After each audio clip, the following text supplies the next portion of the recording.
Hey there, toy collector friends and Star Wars fans alike. Welcome back to the channel, and today we are looking at Stormtroopers of the Empire. This is a special release 3-pack set, as you can see there, all the way from Hasbro, using this classic design.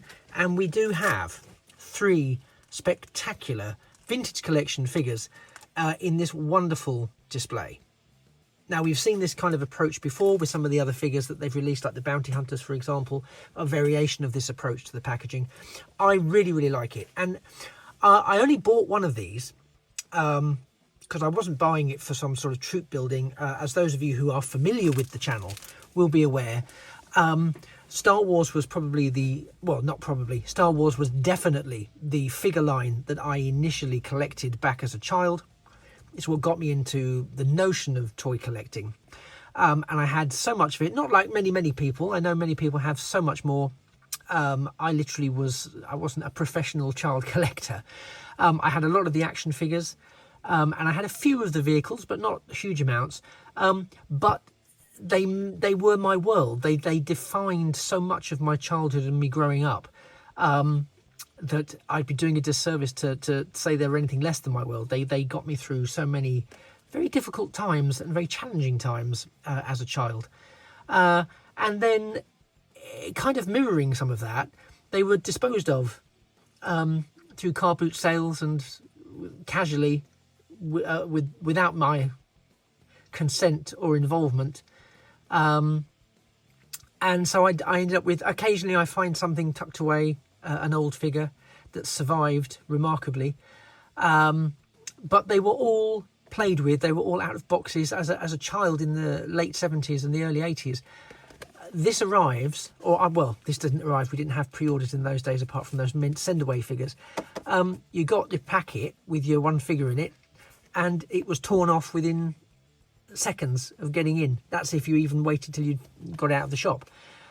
Nowadays, something like this arrives, and, you know, I'm still holding on to it, looking at it, going, I love this. I love the aesthetic of it. I love this, like the 70s and 80s aesthetic of the design. I love how we've gone back to that, to be perfectly honest. I love this whole vintage collection aesthetic. But mostly I've been picking up the retro collection, because the retro collection keys into those figures from my childhood.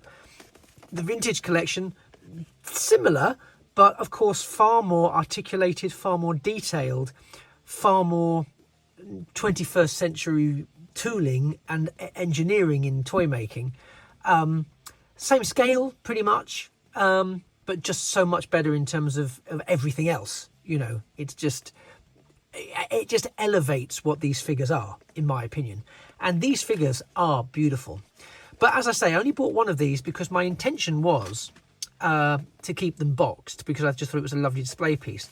But then I got my eyes sort of settled on the fact that the Stormtrooper sort of screams Tatooine, and I am trying to build up some vintage collection figures for the HasLab Cantina, which I've ordered.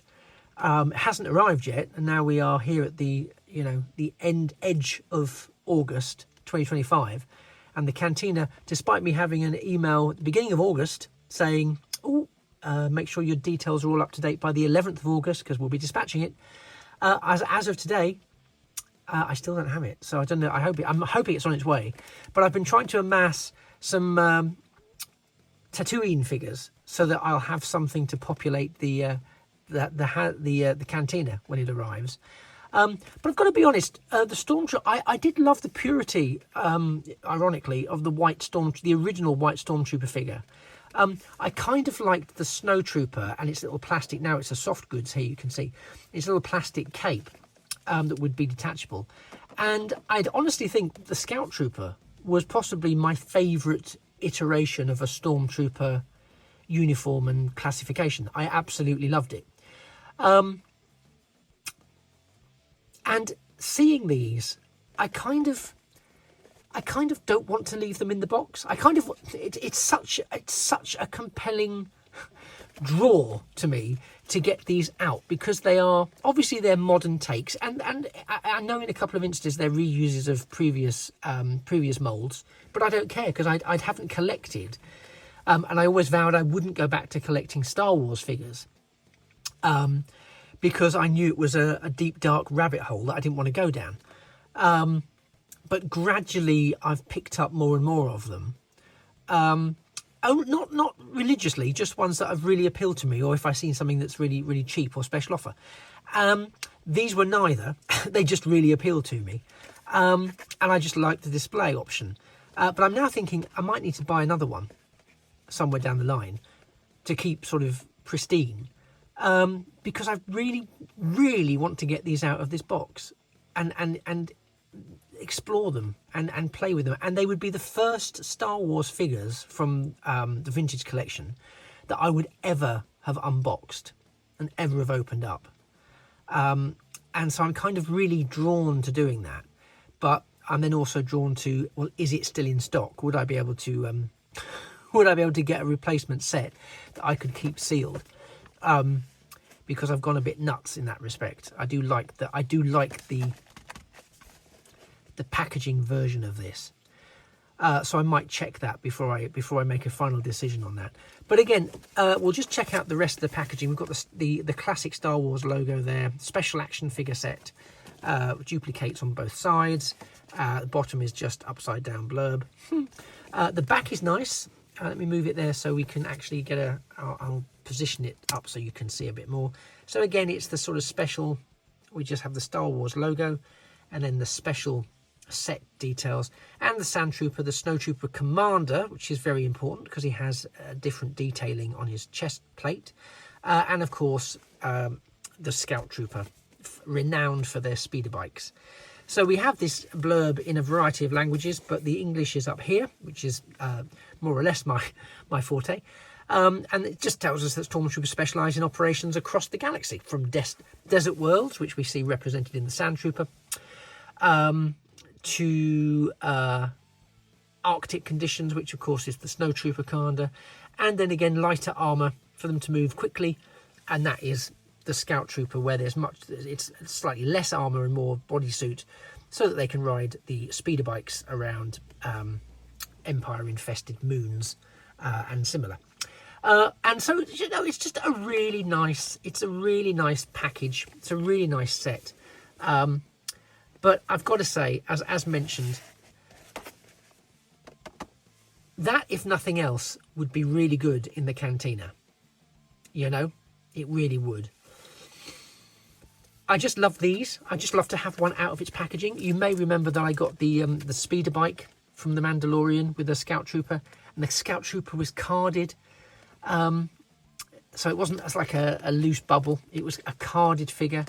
And it just feels wrong to open it. It's ridiculous. I know it's ridiculous, but it just feels wrong. Whereas this isn't it's not carded in the same way, but it is a special release. So, you know, it's a difficult one for me. And you know, let's see how close we can look at these things. And maybe I'll bring this in a bit just because I might be able to sharpen up the image a bit here. So here's the Snowtrooper Commander. There's a pistol there. You can see he's got a trigger finger. And there's a bit of a rifle there. You can see the articulation in his feet. I'm trying to keep the glare off the plastic. There you can see the detailing on the chest that shows he is a commander. I think he's got an articulated head along with the rest of the body. Again, far more than we'd ever got with the original plastic models. And again, really hoping that we get a retro collection version of this Snowtrooper. The Sandtrooper here with his long rifle. There's a backpack there as well. I'm not sure whether that belongs to the Snowtrooper or the Sandtrooper. I think it's the Sandtroopers, if I remember rightly. But yeah, look at the detailing on that Sandtrooper. And again, I think there's an articulated head there. And I think the shoulder pauldron is detachable because it is a separate piece. It's not moulded in. We are supposed to be getting a Sandtrooper in the next retro collection box set. And again, that hasn't arrived yet. So here in the UK, I don't know if it's just me in the UK, and so anyone else that collects in the UK, please let me know in the comments down below. But it seems to me we're having a real issue getting UK versions of some of these. They're not, the UK releases seems to be all over the place. I do a lot of online purchases from In Demand Toys, and they're really, really good. They're really, really good.